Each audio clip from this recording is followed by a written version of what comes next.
La Bible révèle que la fin de toute chose est proche et que Dieu appelle tout homme à pouvoir se réjouir de la seconde venue de Jésus-Christ. L'objectif de cette présentation est de vous préparer à être du nombre de ceux qui gardent les commandements de Dieu et le témoignage, la foi de Jésus-Christ. Le titre de la présentation de ce matin est « La Bible parle-t-elle de 4 dîmes ?» Et cela est une réponse à un dénommé William Cedric Jick, ou J.K., d'accord, du ministère Venez et raisonnons, ou La foi raisonnée. Il en a 2. Et comme vous le savez, bien-aimés, mes messages se veulent d'être pertinents, d'accord? C'est-à-dire, ils se veulent de traiter des questions, d'accord, que vous posez, d'accord, que des gens se posent. Or, au cours de ces dernières semaines, un certain nombre de personnes m'ont fait état de leur confusion quant à la dîme, car ils ont entendu dire qu'il y aurait en réalité 4 dîmes. Et je dois vous avouer très sincèrement que je n'avais jamais entendu parler de cette théorie.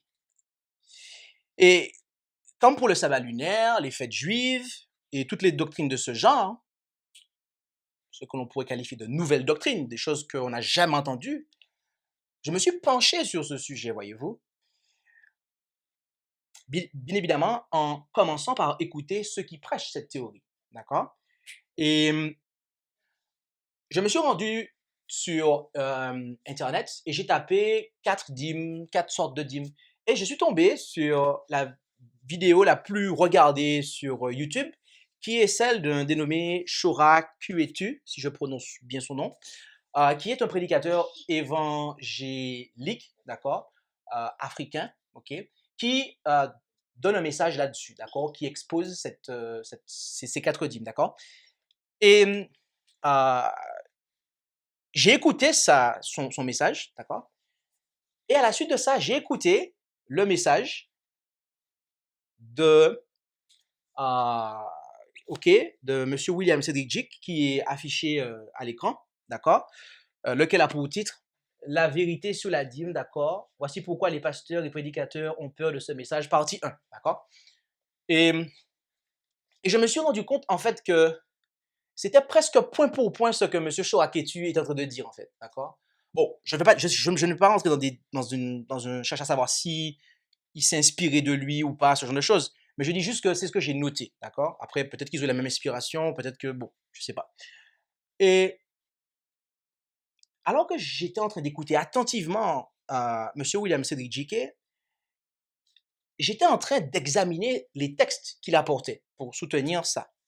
Et je fus surpris de voir que cette théorie ne supporte ni le test de la Bible et encore moins celui de l'esprit de prophétie, mes amis.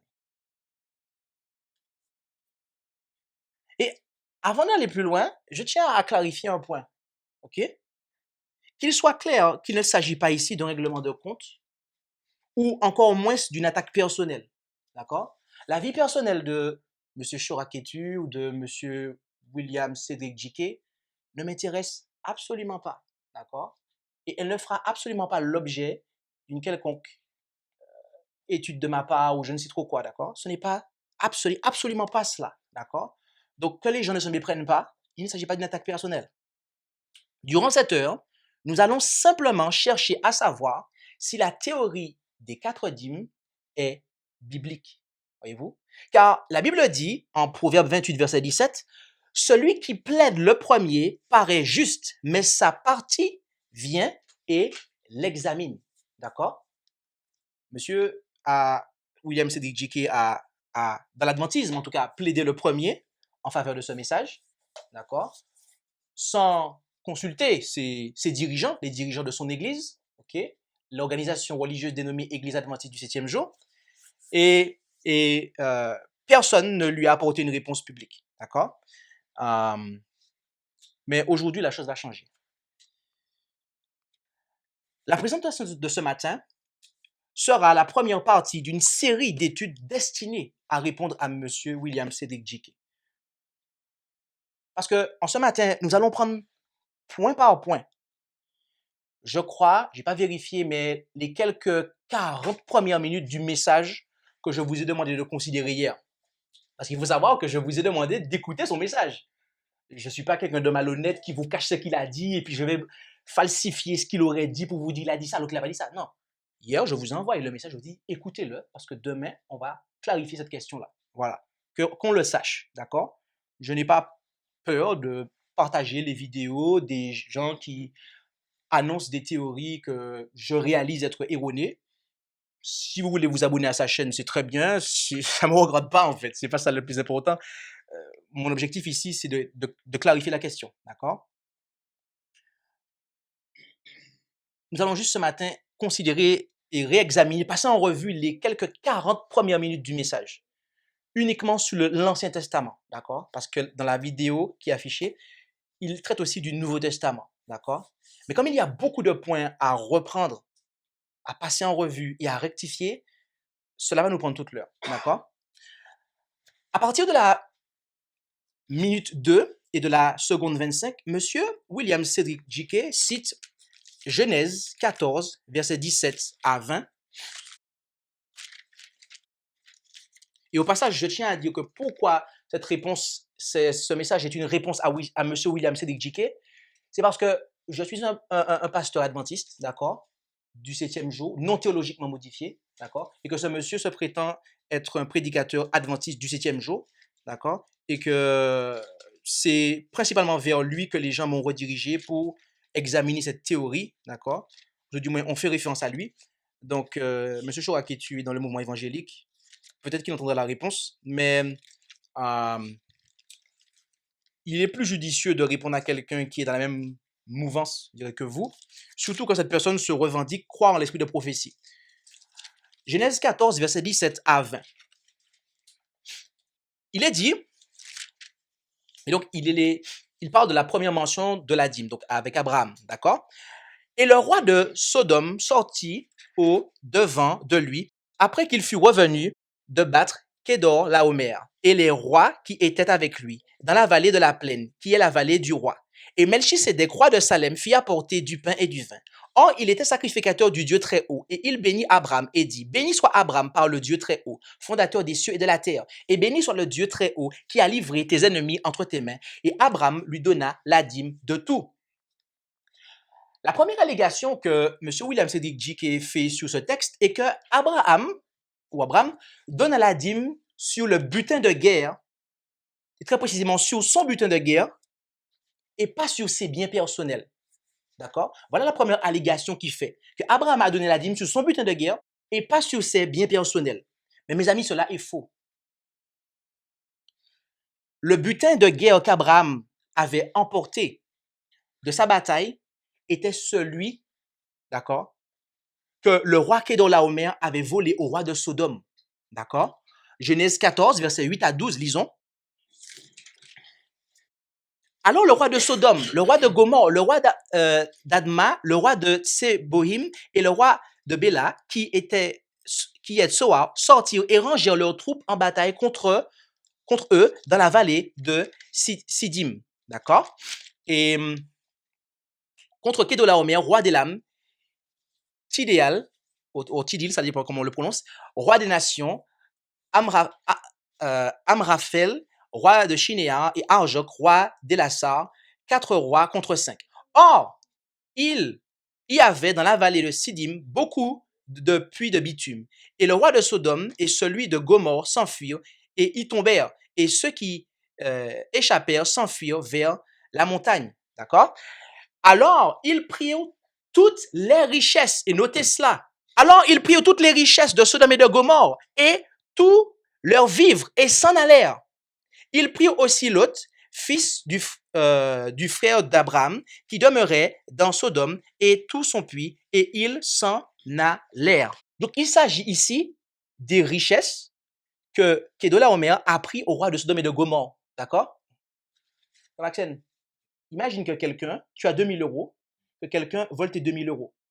D'accord? Ok, garde ça, d'accord? La Bible dit qu'Abraham a ensuite ramené ses richesses. Ok? Du verset 14 au verset 16. Et quand Abraham eut appris que son frère avait été fait prisonnier, il arma 318 de ses fidèles nés dans sa maison et poursuivit ses rois jusqu'à Dan. Puis, ayant partagé ses troupes, il se jeta sur eux de nuit, lui et ses serviteurs, et il les battit et les poursuivit jusqu'à Oba, qui est à gauche de Damas. Et il ramena toutes les richesses qu'on avait prises. Il ramena aussi Lot, son frère, ses biens et les femmes aussi, et le peuple. D'accord? Donc, Abraham a ramené les richesses. D'accord? On a volé tes richesses, on a volé tes 2000 euros. D'accord? Mais moi, je pars derrière ces messieurs qui ont volé 2000 euros et je les ramène. D'accord? Je les ramène. OK. Et mes amis, nous pouvons être sûrs que Abraham a tout rendu, a rendu toutes les richesses. Pourquoi? Car au verset 22 à 24, il est dit, et Abraham dit au roi de Sodome, je lève ma main vers l'Éternel, le Dieu très haut, fondateur des cieux et de la terre, que je ne prendrai pas même un fil ou une courroie de soulier, rien qui t'appartienne, en sorte que tu ne dises pas, c'est moi qui ai enrichi Abraham. D'accord? Et verset 24, rien pour moi, seulement que les jeunes hommes ont mangé et la part des hommes qui sont venus avec moi, Aner, Escol et Mamré, pour eux qu'ils prennent leur part. Mais alors, que dire? Que dire de Hébreux 7, verset 4, qui dit, or, considérez combien est grand celui à qui Abraham, le patriarche, donne la dîme du butin. Là, l'apôtre Paul, en apparence, dit que Abraham a donné la dîme du butin. D'accord? Le terme qui est traduit par butin vient de akrophin eon. D'accord? Et c'est un terme grec. Et sa définition est la suivante. Sommet d'un tas, les premiers fruits. D'accord? Le meilleur d'un butin ou d'une récolte. Le mot grec vient de ce que la meilleure partie, choisie au sommet d'un tas, est offerte au Dieu. D'accord? Donc, il n'a pas que pour définition, et d'ailleurs, au passage, ce terme, c'est la seule fois qu'il apparaît dans le Nouveau Testament, il n'a pas que pour définition butin, mais aussi, on voit le sommet d'un tas, les premiers fruits, d'accord? Ou le meilleur d'un butin ou d'une récolte. D'accord? Car voyez-vous, ce serait vraiment étrange qu'on ait volé à Maxen ces 2000 euros, que j'aille chercher ces 2000 euros et que je paye la dîme sur les 2000 euros de Maxen, en fait. Vous trouvez ça normal que je fasse ça? Ce n'est pas normal, mes amis. Et voyez-vous, l'Esprit de prophétie confirme qu'il a tout rendu. Dans la lettre 158 de l'année 1896, paragraphe 2, j'avais un message très solennel pour le peuple au sujet de la dîme et des offrandes. Certains de ceux qui étaient présents avaient prétendu ne pas pouvoir comprendre la question de la dîme.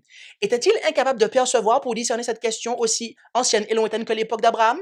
Après avoir conquis les rois et récupéré les biens volés aux habitants de Sodome et les captifs, il les rendit au roi de Sodome. Donc, l'Esprit de prophétie confirme qu'il a rendu les biens au roi de Sodome. Donc, a-t-il payé la dîme sur ça, sur ce butin-là? Non, mes amis. Et remarquez ce qu'elle dit dans Jésus-Christ, page 614, paragraphe 1. Le principe de la dîme a été établi par Dieu et était observé depuis les temps les plus reculés.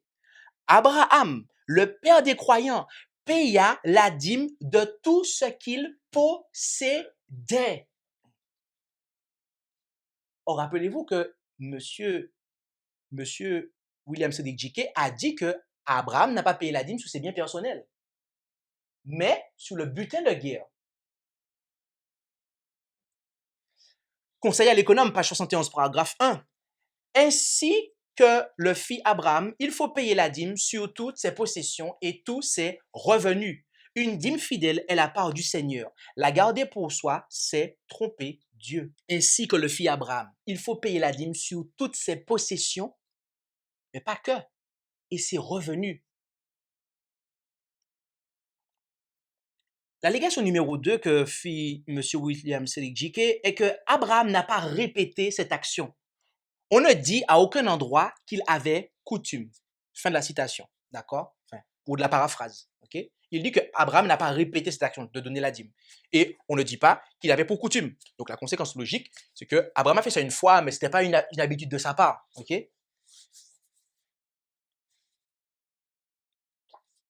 Trouvez-moi un verset où le mot coutume est associé à Abraham dans la Bible? Il n'y en a pas, mes amis. La Bible ne parle jamais explicitement des coutumes d'Abraham.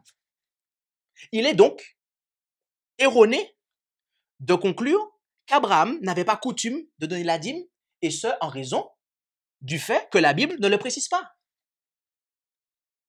Le fait qu'Abraham versa la dîme montre clairement, en réalité, que cette institution n'a pas été un moyen temporaire pour assurer les services sacrificiels, mais qu'il s'agissait d'une pratique divinement instituée depuis les temps les plus reculés. D'accord? En Hébreux 7, versets 8 et 9 par exemple. Et ici, ce sont des hommes mortels qui prélèvent les dîmes. Mais là, il est attesté que celui qui les reçoit est vivant. Et Lévi, qui prélevait les dîmes, les a aussi payés pour ainsi dire par Abraham. D'accord? Et l'allégation aussi qui est faite, c'est que ce texte que je viens de lire est employé, si je ne me trompe pas, par M. William Sédic Djiké pour laisser entendre que, en fait, voilà, c'est pas quelque chose qui était récurrent de la part d'Abraham et qui n'a pas répété ce genre de choses, etc., etc. D'accord? Les amis, l'esprit de prophétie n'est pas d'accord avec ça. Lettre 44 de l'année 1876, paragraphes 5 et 6. J'ai écouté ce matin un témoignage des plus intelligents de la part d'un frère suédois. Ce jeune homme a un talent qu'il peut améliorer au service du maître. Va-t-il consacrer à Dieu tout ce talent? Frère Lowe rendit un excellent témoignage. Il déclara qu'Abraham donna la dîme de tout ce qu'il possédait à Melchisédek. Nous vivons actuellement sous la prêtrise de Melchisédek. Et il ne voyait pas pourquoi le même devoir n'était pas attendu de nous, étant donné que nous vivons maintenant sous la prêtrise de Melchisédek. S'il était obligatoire pour Abraham de donner la dîme de tout ce qu'il possédait, cela l'était certainement pour nous. Vous avez compris le raisonnement? Madame White a dit que c'était un témoignage excellent, en fait. C'est pas moi qui le dis. Elle a dit que c'était excellent. Ça veut dire que ce commentaire du frère-là était excellent, en fait. Le frère avait tout compris, en fait. Et on entend dire que Abraham n'a pas donné la dîme, que la dîme s'est arrêtée après. Nous verrons si Ellen G. White est d'accord avec M. William quand il dit qu'Abraham n'avait pas pour coutume de donner la dîme, très précisément. D'accord? On va revenir là-dessus très précisément dans quelques instants. Ensuite, il mentionne la deuxième fois où la dîme apparaît dans le texte avec Jacob, à partir de la minute 5 et de la seconde 31. Il cite Genèse 28, versets 20 à 22. Où allons-nous? OK. Et Jacob fit un vœu en disant, si Dieu est avec moi et me garde dans ce voyage que je fais et me donne du pain pour manger et des habits pour me vêtir et que je retourne en paix à la maison de mon père, l'Éternel sera mon Dieu. Et cette pierre que j'ai dressée en monument sera la maison de Dieu. Et tout ce que tu m'accorderas, je t'en donnerai fidèlement la dîme. La première allégation qui est faite sur ces versets est que la dîme de Jacob était conditionnelle. Quand Jacob quitta la maison de Laban pour retourner vers la terre de son père, il n'a pas accompli sa promesse, car la Bible ne le mentionne pas, dit-il. Mes amis, qui était Jacob? Jusqu'ici, je veux dire. Un homme qui venait de voler son frère. Un homme qui venait de voler son frère. Et de surcroît, un menteur, en fait. Donc, ce n'est pas étrange que que Jacob parle d'une telle façon, en fait. On peut logiquement conclure, sans avoir fait de très grandes études, que, en fait, Jacob n'avait pas pour habitude de donner la dîme, en fait. Un voleur, c'est pas quelqu'un qui va donner la dîme, en fait. Mais à ce moment-là, il a été converti. Et il a pris conscience que là, il va falloir changer les choses. De plus, trouvez-moi un seul verset où le mot coutume est associé à Jacob. Mais voyez-vous, cette fois-ci, il y en a un. Et il se trouve en Genèse 29, verset 26. Et qui parle ici et de quoi? Eh bien, si vous prenez ce texte, je ne vais pas le prendre, mais je vous invite à le noter, vous allez voir que c'est Laban qui parle de ses coutumes à lui, d'accord? En disant que nous n'avons pas pour coutume de faire ça. Il le dit à Jacob. Mais il ne parle pas des coutumes de Jacob, mes amis. Donc, comme Abraham, en réalité, la Bible ne parle jamais explicitement des coutumes de Jacob. Il est donc de ce fait erroné de conclure que Jacob n'avait pas pour coutume de donner la dîme, et ce en raison du fait que la Bible ne le précise pas. Ça, c'est des conjectures. On appelle ça des conjectures, mes amis. Et les conjectures n'ont pas leur place dans une étude biblique pour établir des vérités aussi importantes, mes amis. C'est un fait basique, je le rappelle. Pourquoi Jacob, et très précisément, pourquoi Abraham et Jacob ont-ils donné la dîme? Parce que, voyez-vous, Melchisédek n'a rien demandé. OK? Il n'est pas venu pour dire donne-moi la dîme. Pourquoi ont-ils donné la dîme? Qui instruisit Abraham et Jacob à donner la dîme? Parce que c'est la question logique qu'on doit se poser à la suite de ça. On leur a rien demandé et pourtant ils ont donné. Mes amis, si vous faites quelque chose comme ça, c'est que vous avez ne serait-ce qu'une notion que cela est agréable à Dieu en fait. Mes amis, c'est Dieu qui leur a instruit. C'est Dieu qui les a instruits à faire ça. D'accord? Et Madame White nous le dit. Dans Conseil à l'économe, page 71, paragraphe 2. Tel était donc, se référant à l'expérience d'Abraham et de Jacob quant au paiement de la dîme, la façon d'agir, et en anglais c'est the practice, c'est-à-dire la pratique, ok? La pratique des patriarches et des prophètes avant l'établissement de la nation d'Israël. D'accord? Je vais m'arrêter là, je vous laisserai lire la suite plus tard chez vous, parce que j'ai beaucoup de matériel à vous présenter. Ellen White dit que c'était la pratique des patriarches et des prophètes, mes amis. Et vous dites qu'ils n'avaient pas ça pour habitude. Et encore, dans l'ouvrage Patriarches et prophètes, page 511, paragraphe 2, le système de la dîme ne datait pas de l'époque des Hébreux. Dès les temps les plus reculés, Dieu avait réclamé la dîme comme lui appartenant. Cette prescription fut suivie par Abraham, qui paya la dîme à Melchisédek, prêtre du Dieu très haut. Genèse 14, verset 20. Exilé et fugitif, Jacob fit au Seigneur à Béthel cette promesse: je te paierai la dîme de tout ce que tu me donneras. Genèse 28, verset 22.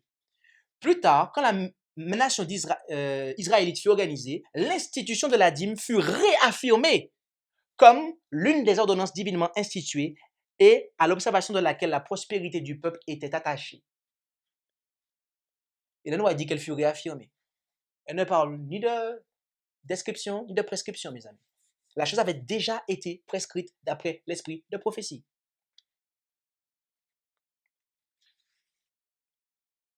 Notez au passage que durant cette présentation, je vais d'abord prendre ma pioche, c'est-à-dire la Bible, parce que c'est avec ça que je pioche, d'accord? Je pioche pas avec l'esprit de prophétie, d'accord? Le pasteur Jean-Christophe Boulotte pioche avec la Bible. Et après, il prend l'esprit de prophétie comme une pelle pour enlever ce qui a été pioché. C'est clair pour tout le monde? D'accord. OK. Qu'est-ce que la dîme? À partir de la minute 8 et de la seconde 18, M. William Cédric Dickey déclare: qu'est-ce que la dîme? Si on veut savoir ce qu'est la dîme, on part en Lévitique 27, versets 30 à 32. C'est ce qu'on va faire.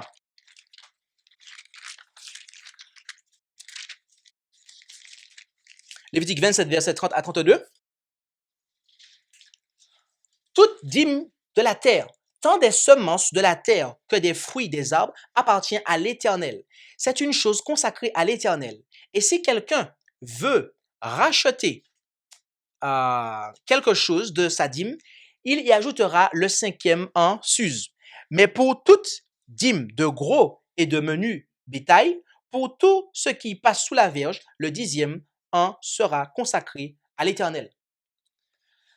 Après avoir lu ces versets, M. William dit: dites-moi, la dîme c'est 10%, mais 10% de quoi?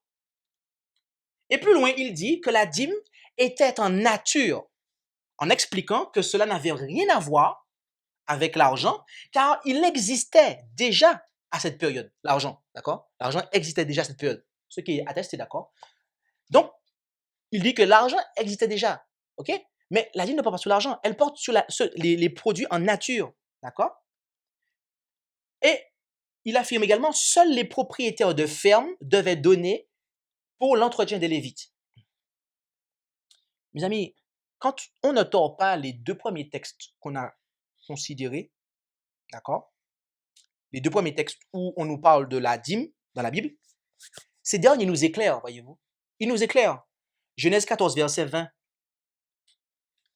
Et béni soit le Dieu très haut qui a livré tes ennemis entre tes mains. Et Abraham lui donna la dîme de tout son bétail, de toutes ses récoltes, de...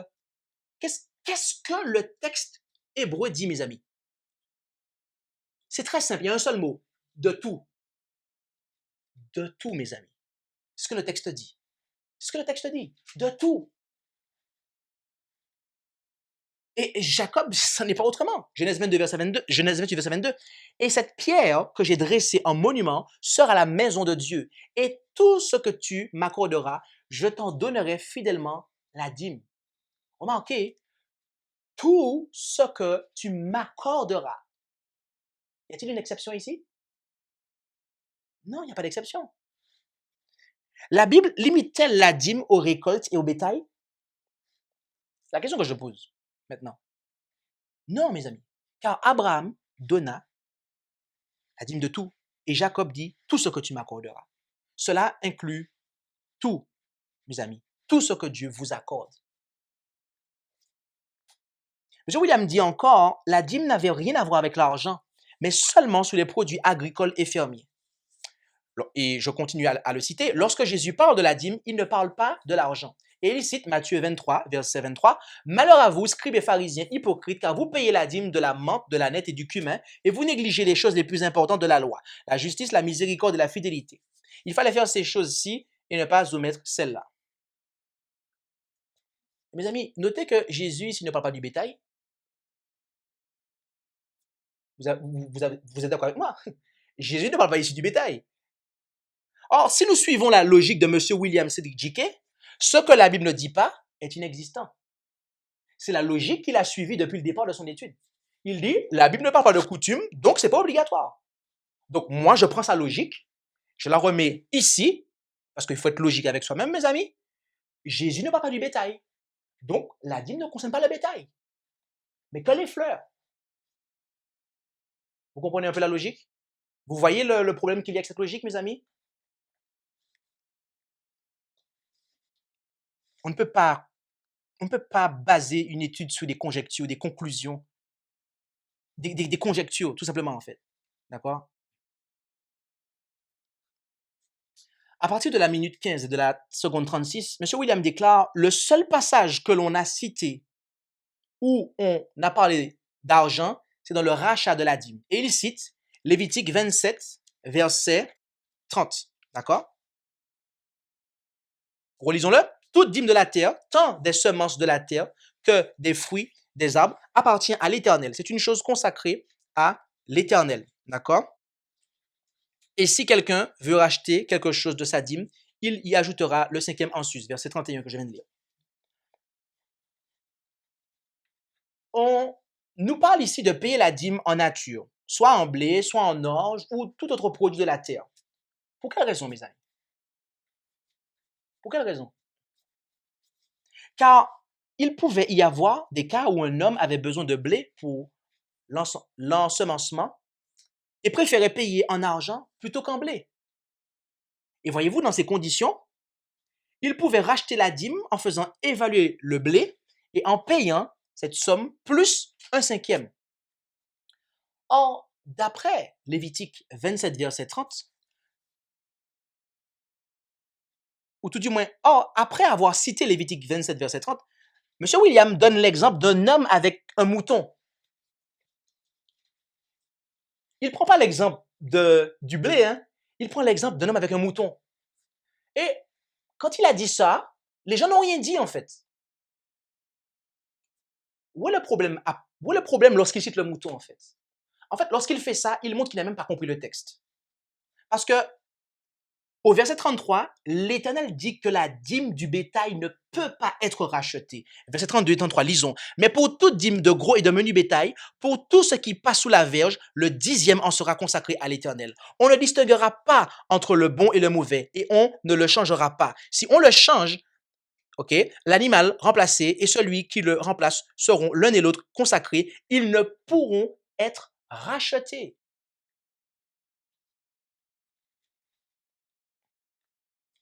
Mes amis, prêtez bien attention à une chose.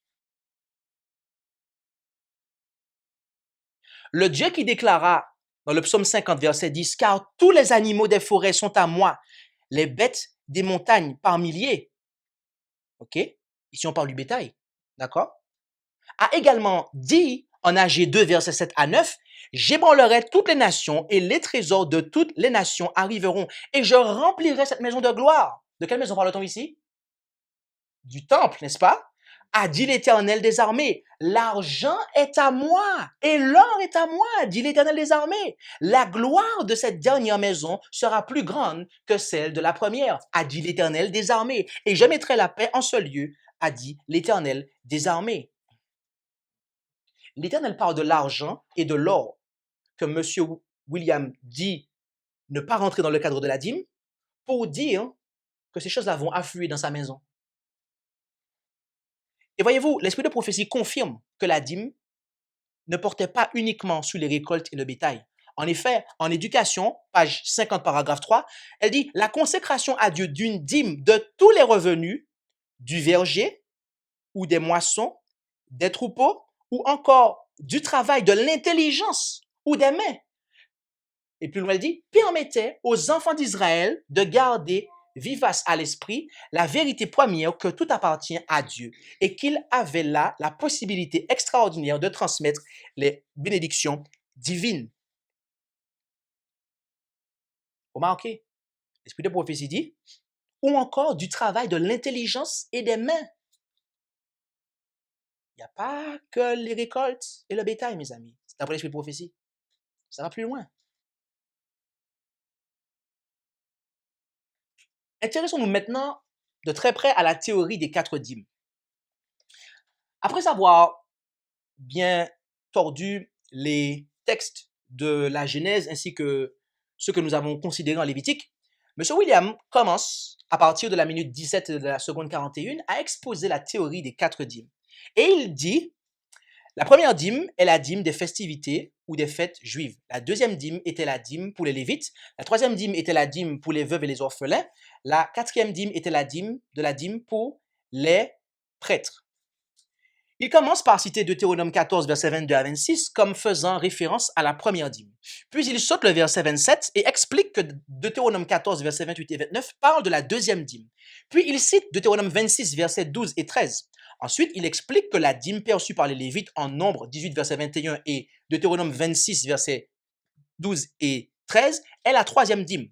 Et termine par dire que la dîme de la dîme que les prêtres percevaient des Lévites est la quatrième dîme, et il cite Nombre 18, verset 24 à 26, puis il continue en lisant Nombre 18, verset 27 à 29, et poursuit en lisant Nombre 18, verset 30 et 31.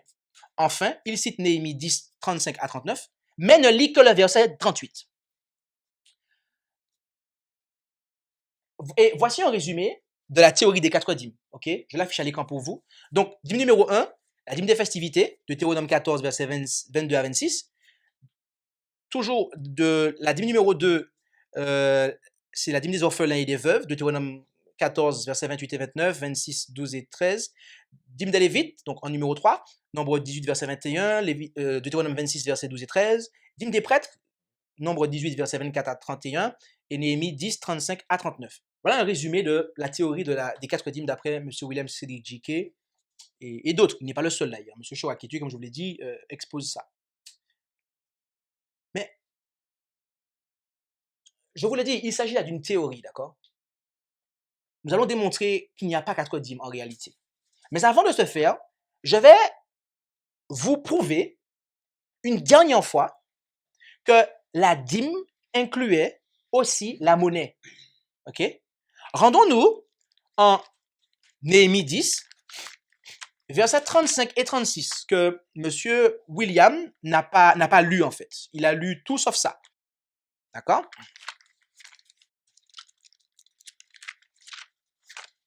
Néhémie 10, versets 35 et 36. nous décidâmes aussi d'apporter à la maison de l'Éternel, année par année, les premiers fruits de notre terre et les premiers fruits de tous les arbres et les premiers-nés de nos fils et de nos bêtes. Je m'arrêterai ici. Quoi? Quoi? Les premiers-nés de nos fils? Cela signifie-t-il qu'on devait stocker dans la maison du trésor des êtres humains? Les mettre en esclavage? Au début du verset 26, Néhémie précise, comme écrit dans la loi. Considérons cette portion de la loi que M. William semble ignorer. Rendons-nous en Nombre 18, versets 15 à 17, pour comprendre comment les premiers-nés des fils étaient stockés dans la maison du trésor. D'accord? Nombre 18, versets 15 à 17. Tout premier-né de toute chair qu'ils offriront à l'Éternel, soit des hommes, soit des bêtes, t'appartiendra. Seulement, tu rachèteras le premier-né de l'homme. Tu rachèteras aussi le premier-né d'une bête impure. Ces individus-là, premiers-nés, mes amis, devaient être rachetés. Et c'est ça qui rentrait dans la méthode du trésor, mes amis.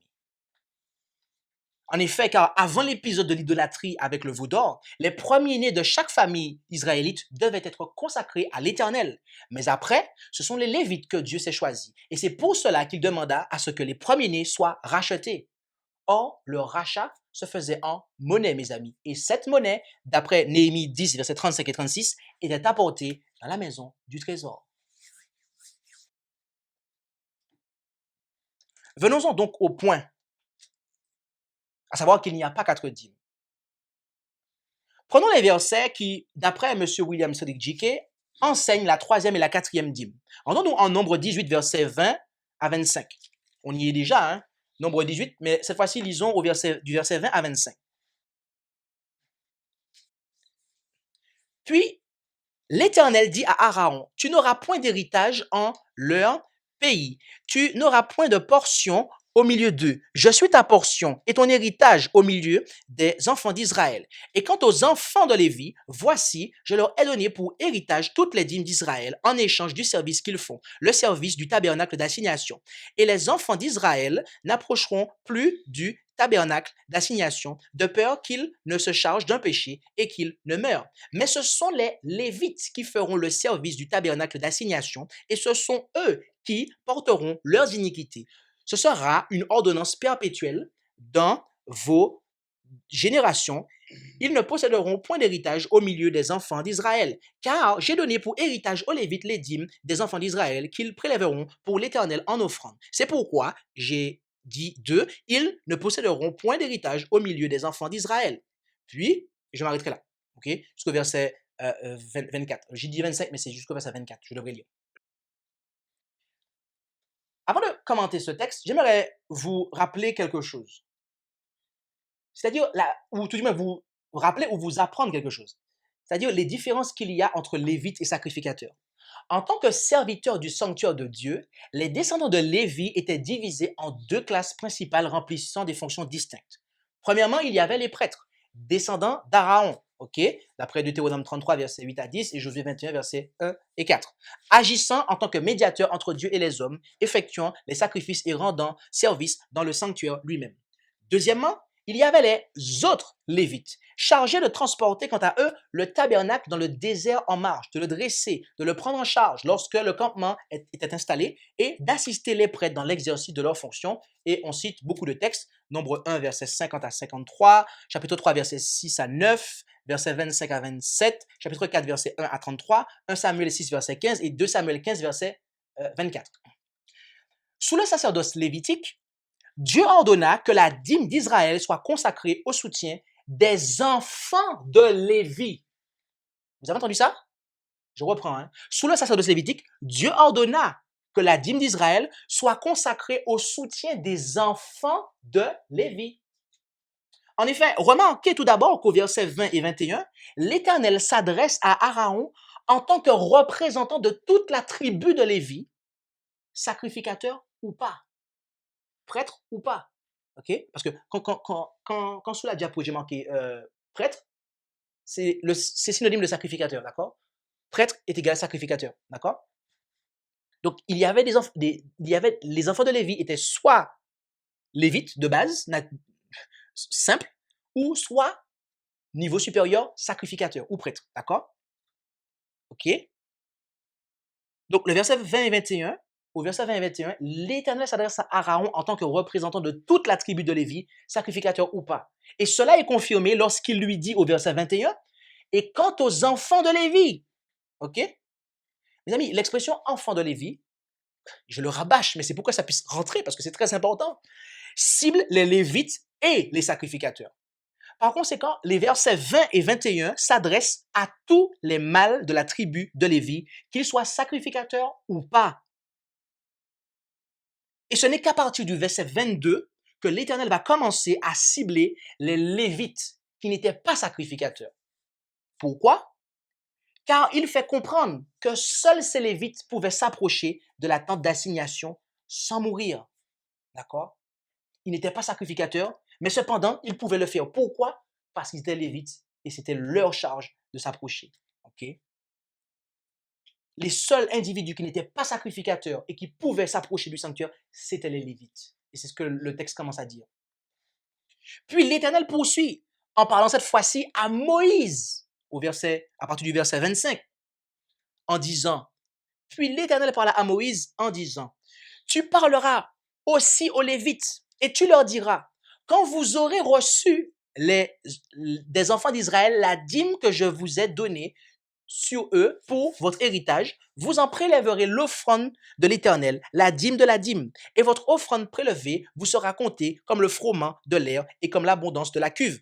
Ainsi, vous prélèverez vous aussi l'offrande de l'Éternel sur toutes vos dîmes que vous recevrez des enfants d'Israël, et vous en donnerez l'offrande de l'Éternel à Aaron, le sacrificateur.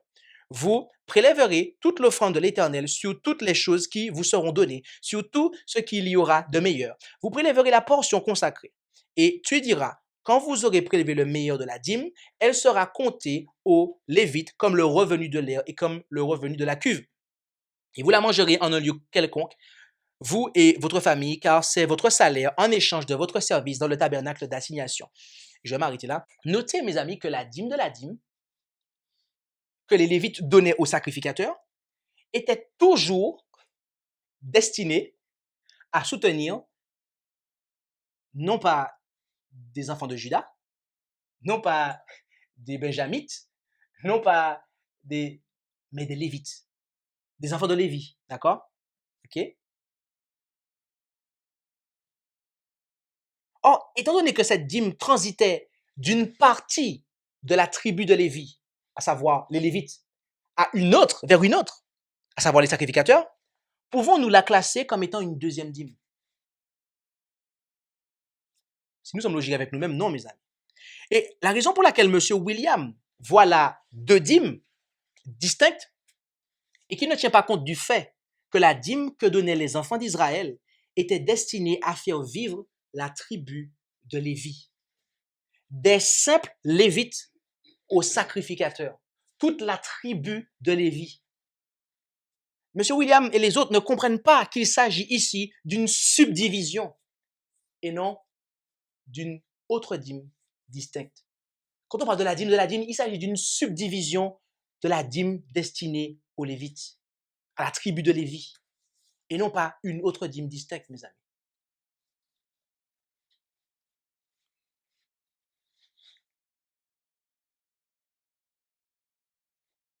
Vous allez me dire, ah mais tu n'apportes pas de texte d'Ellen White? Patience. Et c'est la même erreur qui l'a conduit à établir les prétendues deux premières dîmes. En effet, rendons-nous en Deutéronome 14, versets 22 à 29. Voilà-nous? Ok.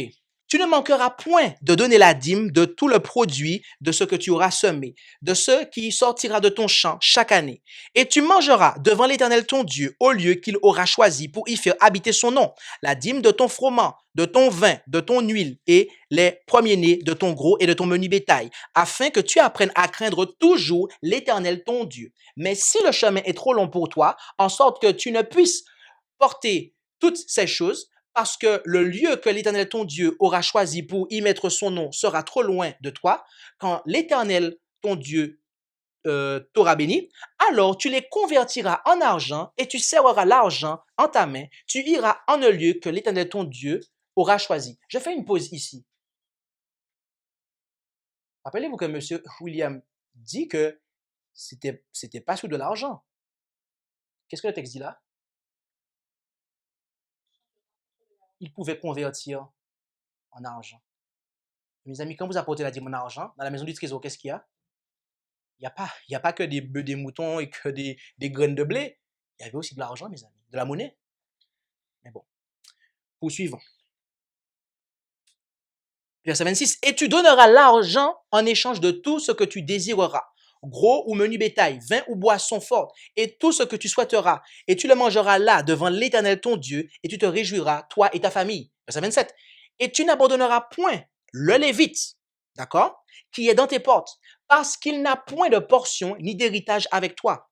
Au bout de 3 ans, tu tireras toutes les dîmes de ton revenu de cette année-là et tu les déposeras dans tes portes. Alors le Lévite qui n'a point de portion ni d'héritage avec toi, et l'étranger, l'orphelin et la veuve qui seront dans tes portes viendront et mangeront et se rassasieront, afin que l'Éternel ton Dieu te bénisse dans toute œuvre que tu feras de ta main. La dîme de Nombre 18, versets 20 à 31, était exclusivement consacrée au soutien des prêtres et des autres Lévites. Or, celle de Deutéronome 14, versets 22 à 29, n'était pas exclusivement consacrée au soutien des prêtres et des autres Lévites. Il est donc manifeste qu'il s'agit là d'une autre dîme bien distincte, mais pas de deux autres dîmes, pluriel. Je reprends. Il est donc manifeste qu'il s'agit là d'une autre dîme, singulier, bien distincte, et pas de deux autres dîmes, pluriel. Durant 2 ans, l'Israélite devait lever la dîme pour la manger devant l'Éternel, au lieu qu'il aurait choisi, c'est-à-dire devant le sanctuaire.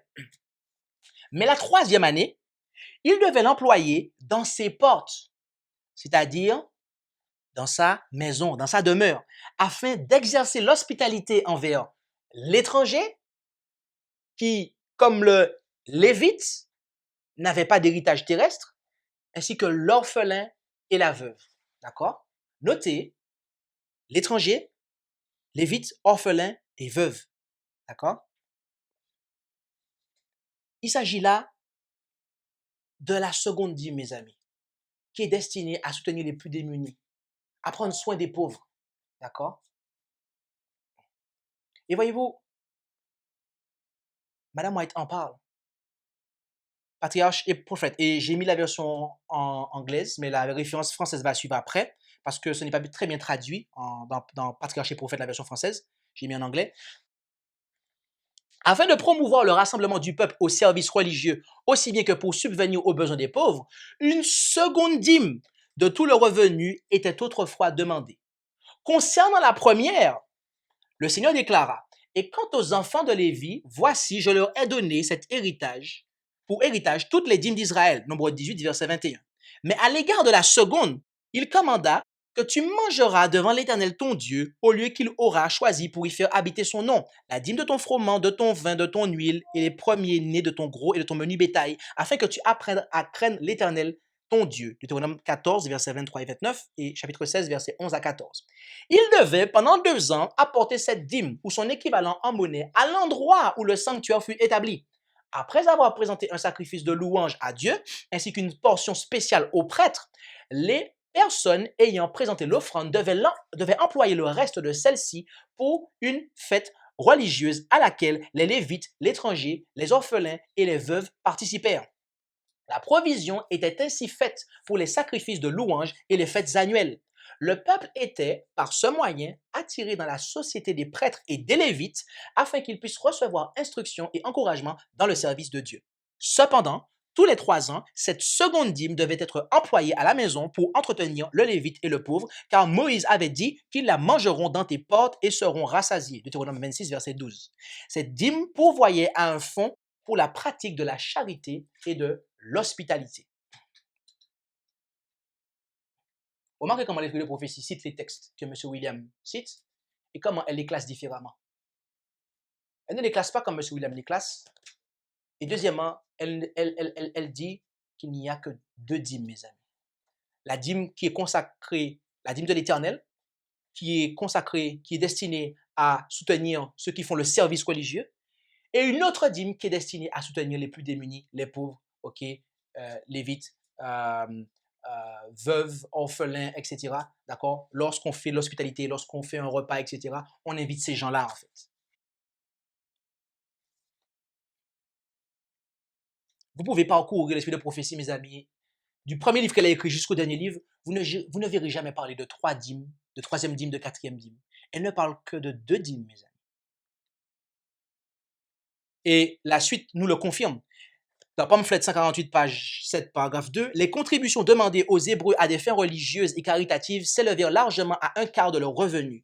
Une aussi lourde taxe sur les ressources du peuple pourrait être présumée comme un moyen de les réduire à la pauvreté. Mais au contraire, la fidèle observation de ces règles fut l'une des conditions de leur prospérité. Malachie 3, verset 11. Allons-nous, nous qui jouissons de la pleine lumière et des privilèges de l'Évangile, être satisfaits de donner moins à Dieu que ce qui fut donné par ceux qui vécurent dans l'ancienne et moins favorable dispensation? Non, puisque, alors, point. Puisque les bénédictions dont nous jouissons sont plus grandes, nos obligations ne sont-elles pas proportionnellement plus élevées? Et moi, je rajoute oui, mes amis, oui. Remarquez une chose, c'est qu'elle dit que les contributions demandées aux Lévites à des fins religieuses et caritatives, donc elle mélange les deux, ok? La première et la deuxième dîme s'élevèrent largement à 1/4 de leur revenu. Mes amis, 1/4 de votre revenu, c'est quoi? N'est-ce pas 25%? Or, justement, et c'est là le deuxième texte qui confirme que Mme White dit qu'il ne pouvait pas y avoir plus de 2 dîmes, mes amis. C'est parce que c'est 25%. La dîme, c'est quoi? C'est 10%. D'accord. Vous avez une deuxième dîme, ça fait 20%. Et il reste 5%, c'est quoi? C'est pour les offrandes. Si vous avez 4 dîmes, elle aurait dit 40%, mes amis. C'est juste logique, en fait. Et encore d'autres textes que je vais citer en rafale. Welfare Ministry, à la page 274, paragraphe 2, la consécration d'une seconde dîme pour le soulagement du pauvre et d'autres usages de bienfaisance tendait à maintenir constamment devant le peuple la vérité sur la prospérité de Dieu ainsi que leur opportunité d'être des canaux de bénédiction. C'était une formation conçue pour éliminer tout égoïsme étroit et pour cultiver la largeur et la noblesse du caractère. Voilà quel était l'objectif de cette seconde dîme, mes amis. D'accord? Et elle dit aussi qu'elle pouvait être employée pour la construction de sanatoriums. Dans Needs, 4 juillet 1903, paragraphe 21 et 22, nos co-ouvriers en Australie répondirent avec entrain et chaleureusement. La seconde dîme fut mise à part pour augmenter le fonds destiné à la construction du bâtiment. Louons Dieu pour notre sanatorium en Australie. Mais aussi pour l'œuvre scolaire d'église. En effet, dans Spalding and Magan Collection, à la page 185, paragraphe 1, le Seigneur désire que les églises, en tout lieu, se saisissent avec davantage d'assiduité de l'œuvre scolaire d'église, donnant librement pour soutenir les enseignants. La question fut posée, la seconde dîme ne pourrait-elle pas être employée pour le soutien de l'œuvre scolaire d'église? Elle ne saurait pas être employée pour un meilleur but. OK? Et encore, dans l'Omalinda Messages, à la page 44, paragraphe 4, je ne trouve pas qu'il soit sage que l'école dépende de la seconde dîme pour couvrir tant de ses dépenses. Si les frères comptent autant sur elle, je crains que les difficultés ne s'accumulent. Vous devriez œuvrer patiemment pour développer ces industries par lesquelles les élèves peuvent en partie financer leurs études.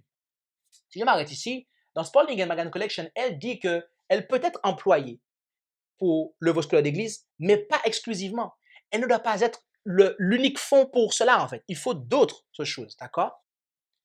Et il y a encore une déclaration dans Manuscript Releases, volume 7, page 139, excusez-moi, paragraphe 1. En ce qui concerne l'œuvre scolaire, je fus instruite que le plan de ne rien faire payer aux élèves pour leurs cours, dépendant uniquement de la seconde dîme pour soutenir l'œuvre, laissera toujours l'école dans la condition d'embarras financier. Lorsque j'ai pour la première fois entendu ce mouvement, j'ai pensé que je le laisserais résoudre ce problème. Mais je vous le dis à présent, La lumière qui me fut donnée est que d'autres plans doivent être établis à la place de celui visant à soutenir les écoles à partir de la seconde dîme. Les élèves devraient payer un prix raisonnable pour leurs cours. Il y aura une abondance d'endroits pour employer la seconde dîme en faisant un fervent travail missionnaire en de nouveaux endroits. Au passage, je tiens à faire une parenthèse ici. M. William Dick, à un moment, je pense que je ne me trompe pas, il a dit que la dîme pouvait être employée pour aider les élèves à financer leurs études et compagnie. Et j'ai déjà entendu ça, en fait. Des gens, et je connais même des gens qui m'ont dit qu'ils envoient leur dîme dans une petite île dans la Caraïbe pour pouvoir aider une école qui a été ouverte par une adventiste et compagnie et compagnie. Mes amis, il y a des déclarations que je n'ai pas présentées ici parce que je n'ai pas le temps, où Madame White dit qu'il ne faut pas faire ça, en fait, de la dîme du Seigneur. D'accord? La seule dîme qui pouvait être employée à cet effet, mais pas exclusivement, c'était la seconde. Et je tiens à dire une chose. Ce message des deux dîmes, c'est un message que j'ai présenté en juillet 2016. D'accord? Donc, ne pensez pas que Monsieur William m'a permis d'ouvrir les yeux sur cette réalité. D'accord? Puisque bien avant qu'il ne se mette à contredire la théorie de son Église, d'accord, de sa dénomination, ok, qui a changé les principes fondamentaux de nos pionniers, eh bien, le pasteur Jean-Christophe Boulotte prêchait déjà la seconde dîme. Ok? Que cela soit clair, au passage. Un autre point, c'est que Malachie ne concerne pas le peuple. D'accord? En effet, à partir de la minute 35 de la seconde 29, M. Williams cite Malachie 3, 8 à 10, en alléguant que ce passage ne s'adresse pas au peuple, mais aux Lévites et aux sacrificateurs. Puis il cite Malachie 1, versets 6 à 8, chapitre 2, versets 1 à 4, versets 7 à 9, chapitre 3, versets 3 à 5, en disant que ces passages ne parlent que des responsables religieux. Il est vrai que ces textes ne parlent que des responsables religieux, pour les derniers que j'ai cités, d'accord? Mais mes amis, force est de constater que M. William ne cite que les versets qui arrangent sa théorie. Rendons-nous en Malachie 3, car M. William et les autres reconnaissent au moins que c'est le peuple qui versait les offrandes.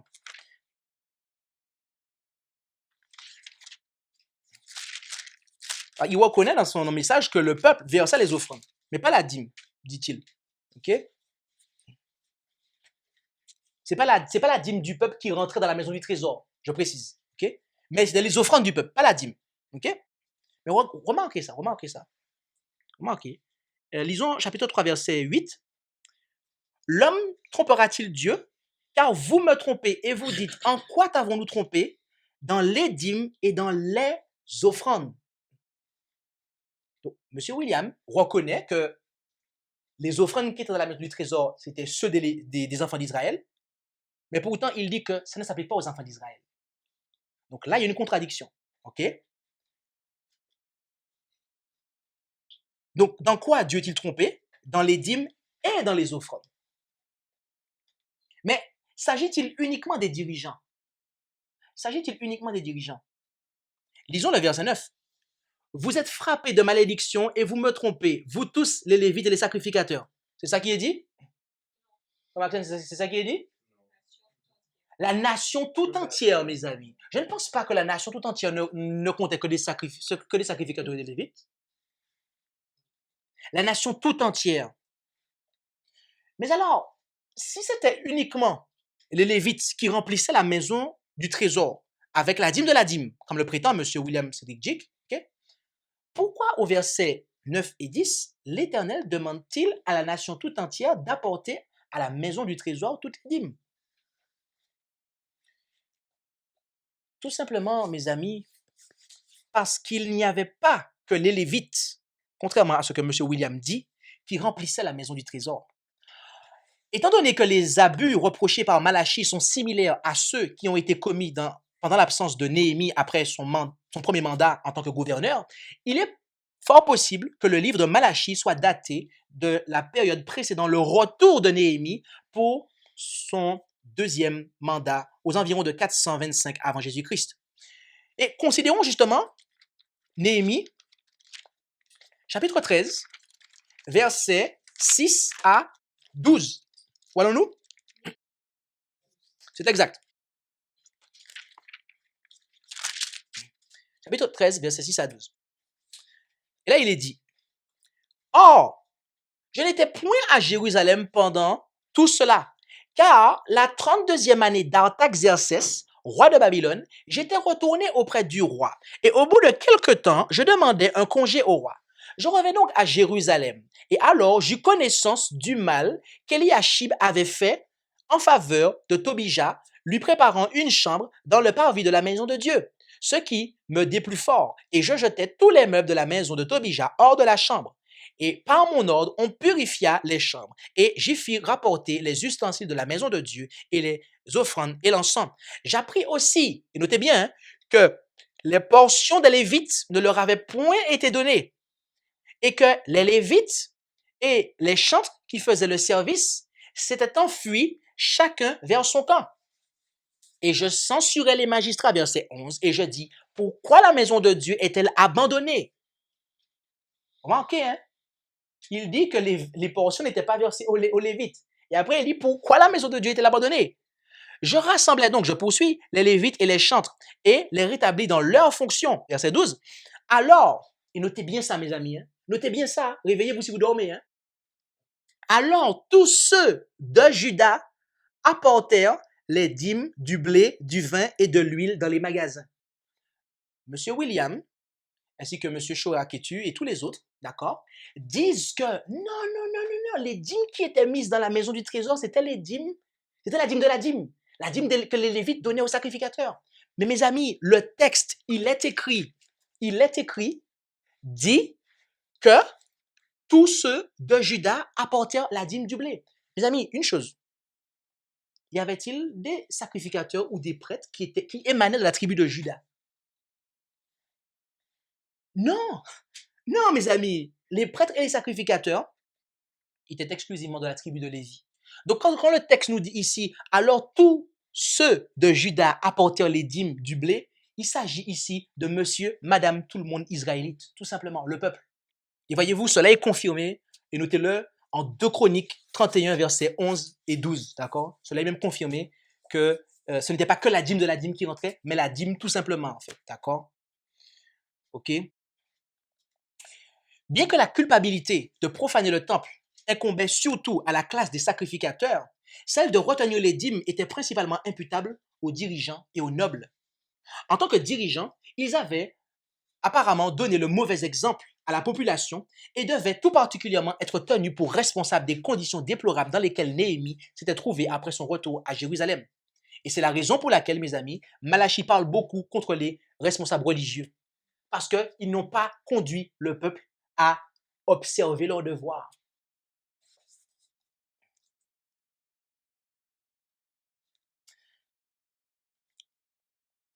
J'aimerais considérer 2 déclarations d'Ellen White et nous allons terminer ce message.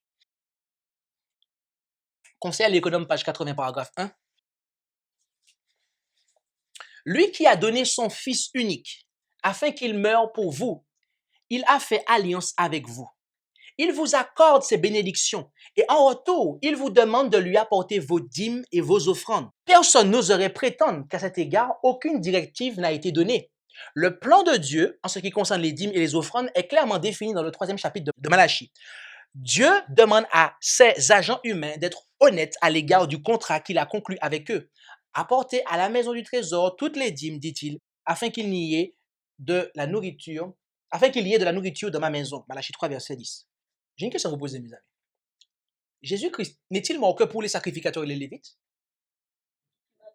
Pour toute l'humanité. Amen. Et Madame White cite cela en rapport avec Malachie 3, verset 10, en disant, il vous accorde ses bénédictions et en retour, il vous demande de lui apporter vos dîmes et vos offrandes.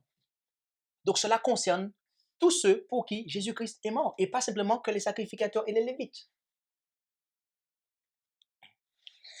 Si vous avez regardé toute la vidéo de M. William jusqu'à la fin, et je le répète, cette présentation ne traitera que les 40 premières minutes, où il ne, juste la partie où il parle de l'Ancien Testament. La fois prochaine, nous allons nous intéresser au Nouveau Testament, parce que là encore, il y a beaucoup à dire.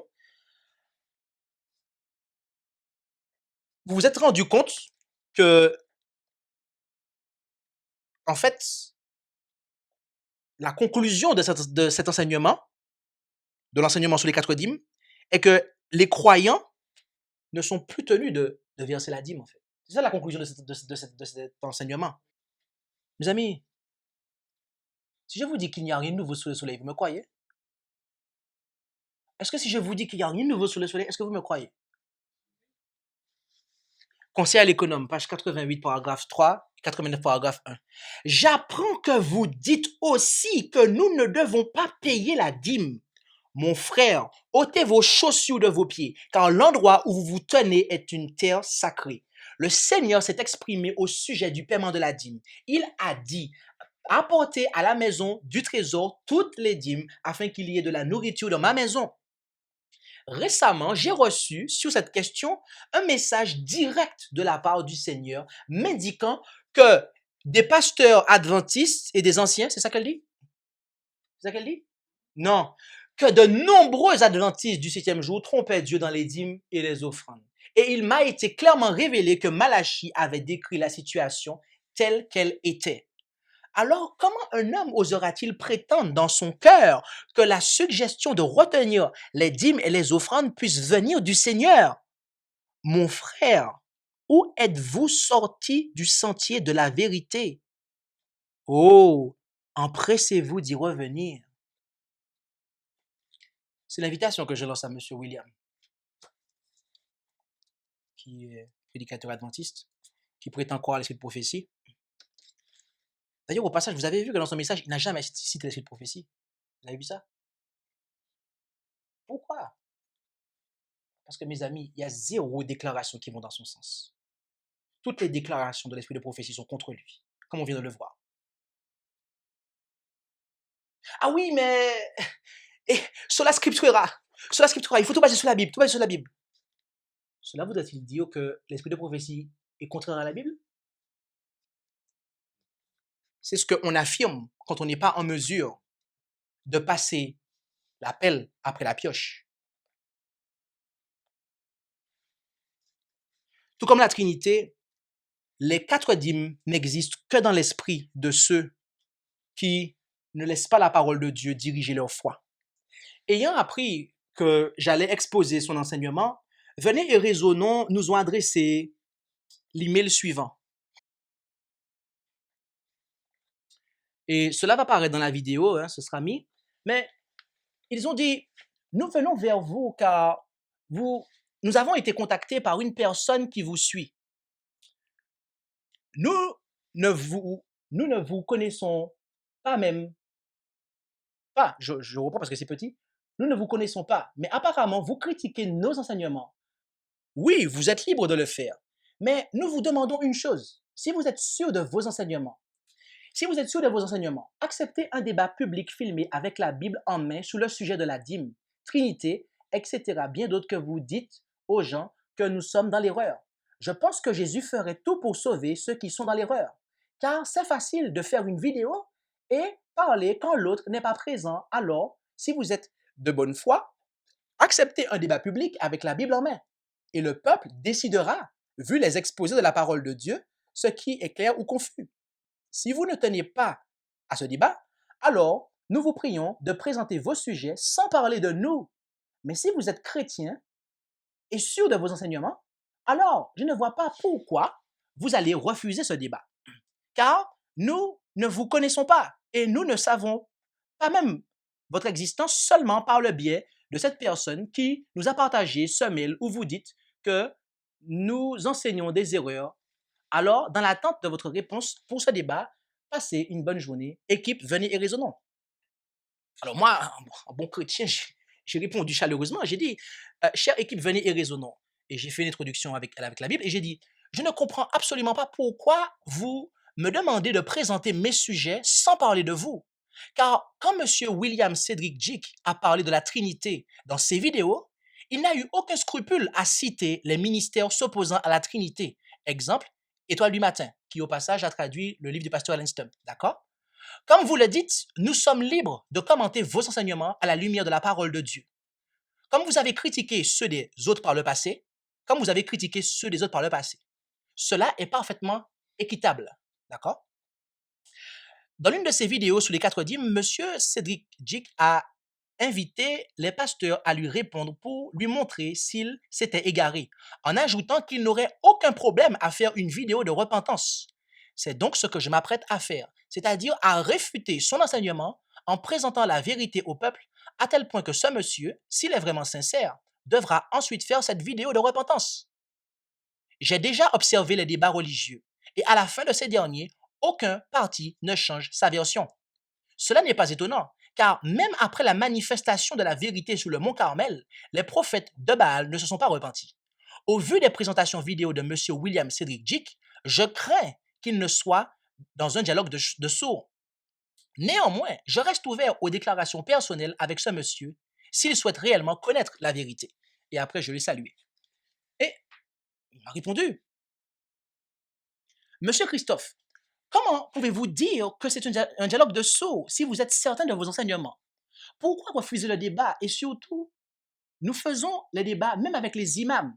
Et il n'y a jamais eu de bagarre, juste l'exposition de la vérité.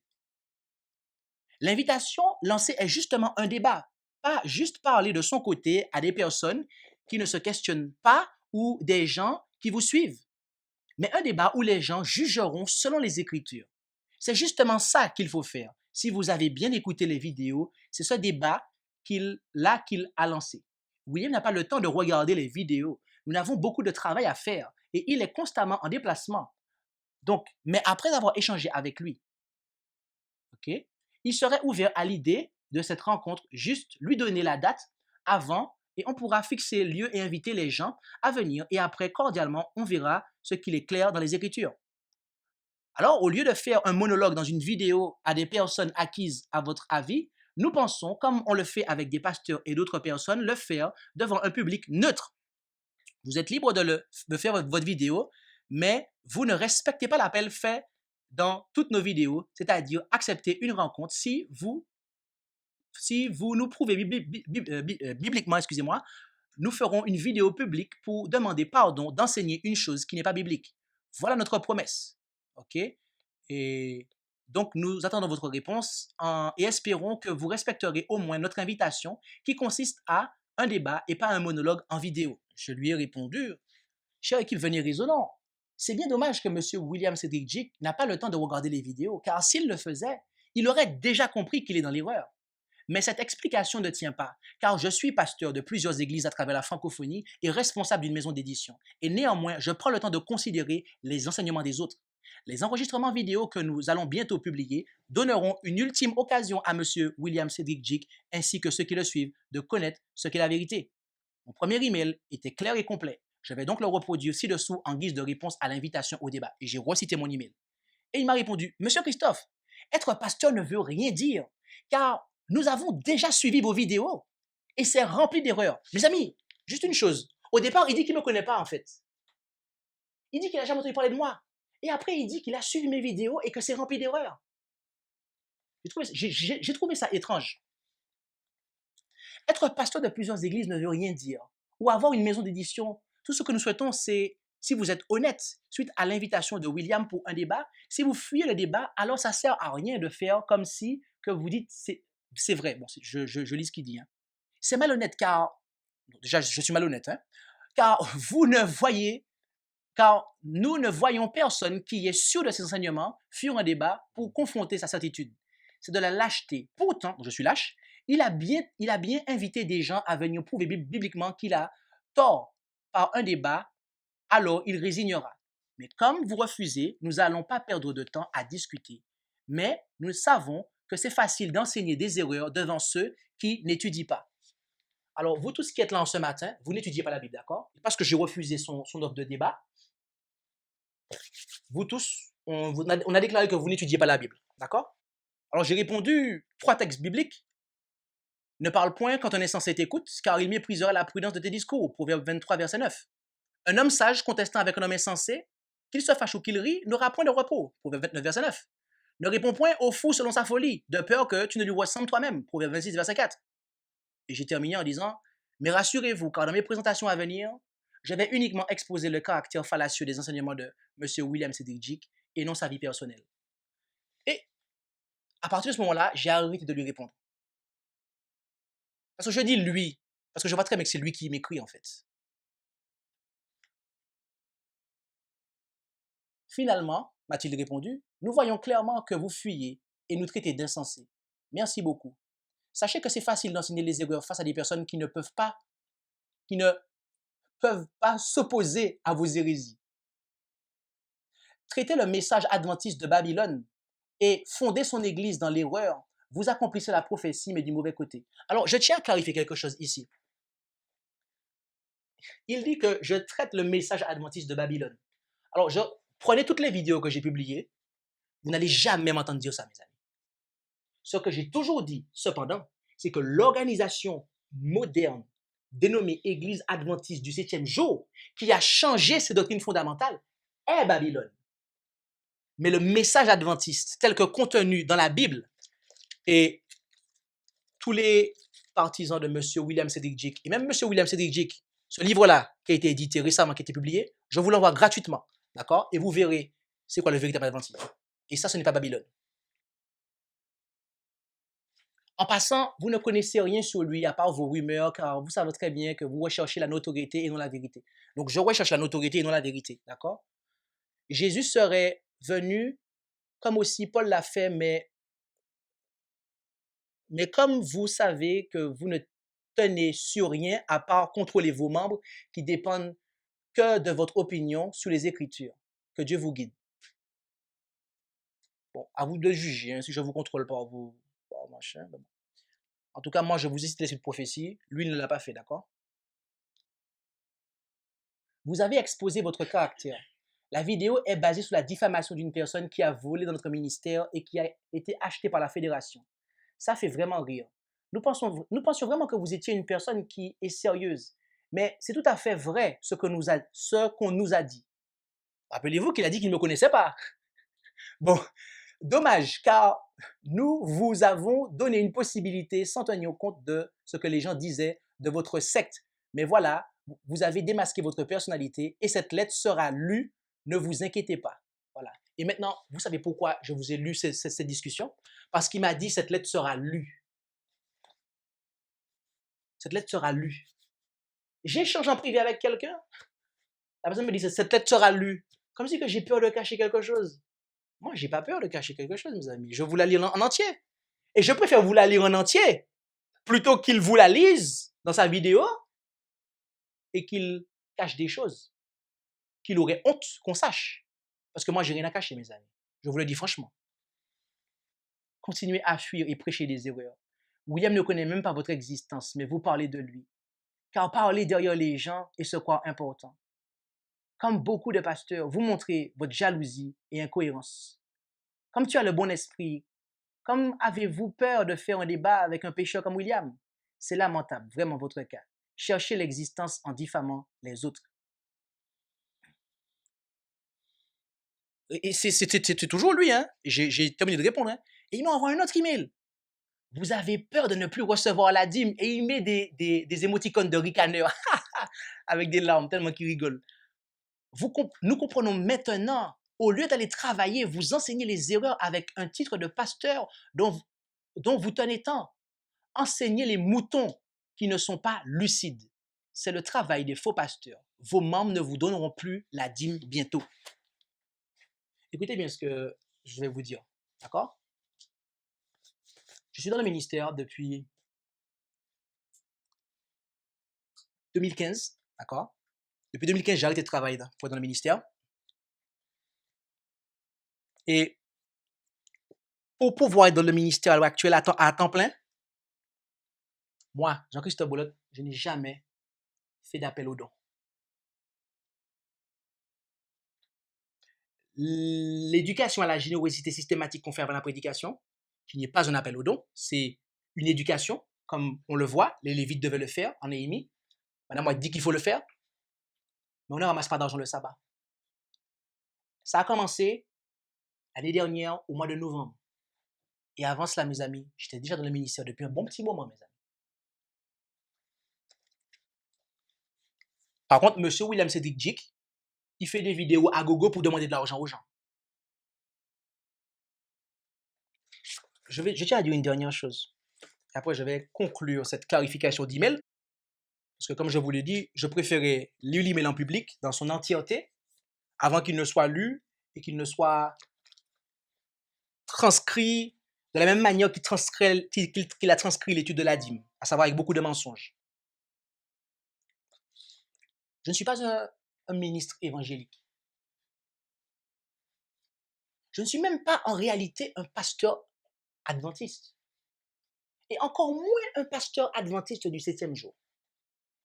Vous savez ça? Je suis un pasteur adventiste du 7e jour non théologiquement modifié.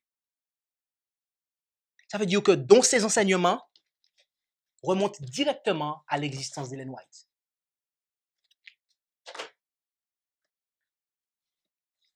Et voyez-vous, dans toutes mes présentations, j'ai ma pioche, ma Bible, et je m'appelle l'esprit de prophétie. Et j'utilise toujours la pioche en premier.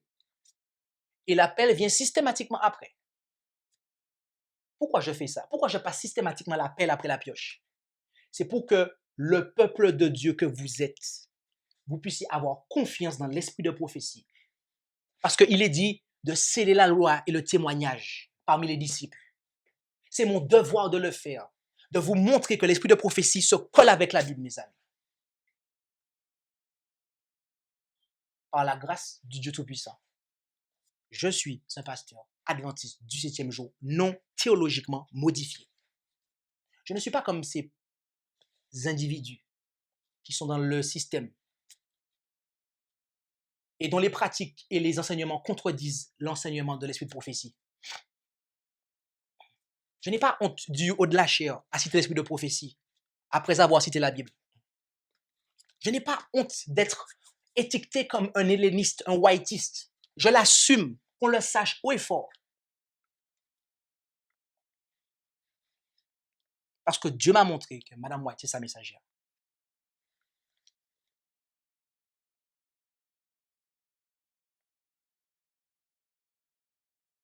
Par contre, M. William Dick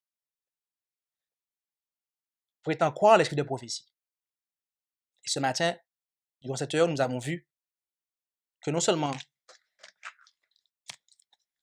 il ne respecte pas ce que la Bible dit, mais en plus, il va en opposition totale avec ce que l'esprit de prophétie dit. Mes amis, M. Parminder n'utilise pas la Bible. Mais M. William, oui, il l'utilise. Et il donne beaucoup de textes parfois. Ce n'est pas suffisant, mes amis, d'être en mesure de savoir aligner texte sur texte. Car encore faut-il que ce que l'on aligne soit bon et en accord avec les témoignages que notre peuple a reçus.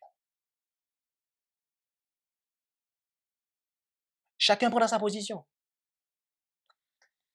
En tout cas, moi, j'ai pris la mienne. À savoir de rester sur ce que dit la Bible et l'esprit de prophétie. Les autres font ce qu'ils veulent.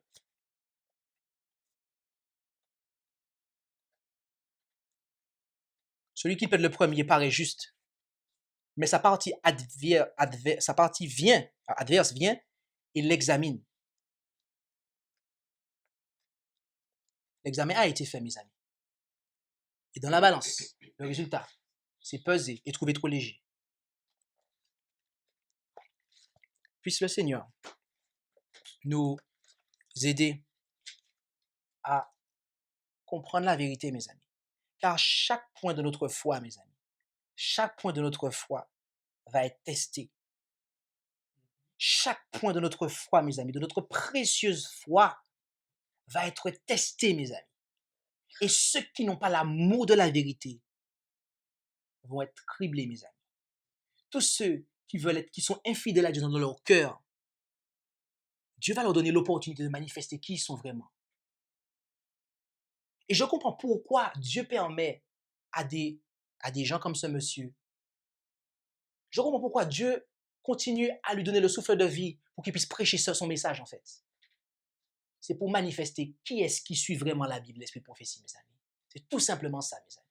À une époque, je ne comprenais pas pourquoi il y avait tout ça devant doctrine. J'étais même en colère. Je me disais, mais c'est pas possible, Seigneur. Le sabbat lunaire et tout ça, etc., les fêtes juives. Mais on perd du temps avec tout ça. Mais en fait, Dieu m'a dit non, en fait. Non, je suis en train de tester mon peuple, en fait. Pour voir qui sont ceux qui m'aiment vraiment. Qui sont ceux qui sont vraiment attachés. Qui sont ceux qui ont vraiment la foi de Jésus. Il est écrit.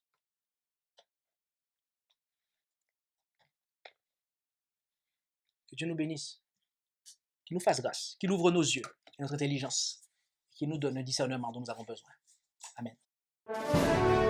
Merci d'avoir écouté cette présentation avec intérêt. Pour plus d'informations, consultez notre site internet lereste.org et suivez-nous sur Facebook ainsi que sur YouTube à @lereste. Vous pouvez aussi nous contacter par email à info@lereste.org ou par téléphone au +33 6 12 60 13 69.